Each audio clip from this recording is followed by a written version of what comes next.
You know what's cooler than searching for meaning and purpose? Searching for buried treasure. We all grew up watching movies like The Goonies or Indiana Jones, where the hero is on this massive quest to find the buried fortune. And the craziest part about all these, they defined our childhood. I know most of us dreamed of becoming the next Indiana Jones. Get the fame, get the fortune, get the movie. Just wish a fantasy like that would actually happen. Oh, excuse me. Hello? It's for the video guy. That must be me. It's a map to Cocos Island. No way. I mean, listen, if you don't know this story about Cocos Island, let me tell you. It is a small piece of land in the middle of the Pacific owned by Costa Rica and houses the most valuable treasure the world has ever known, Loot of Lima.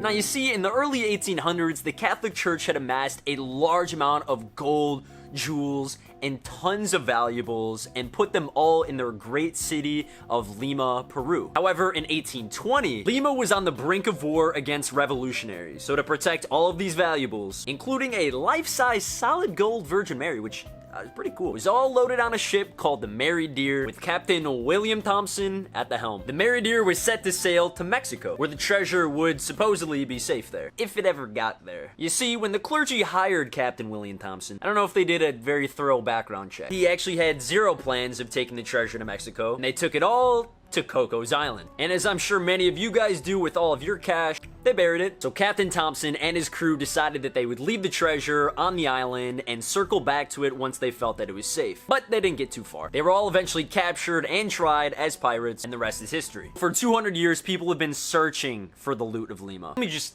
put a number out there. 1 billion. The treasure is worth $1 billion. Of course, many of people would like to get their hands on $1 billion.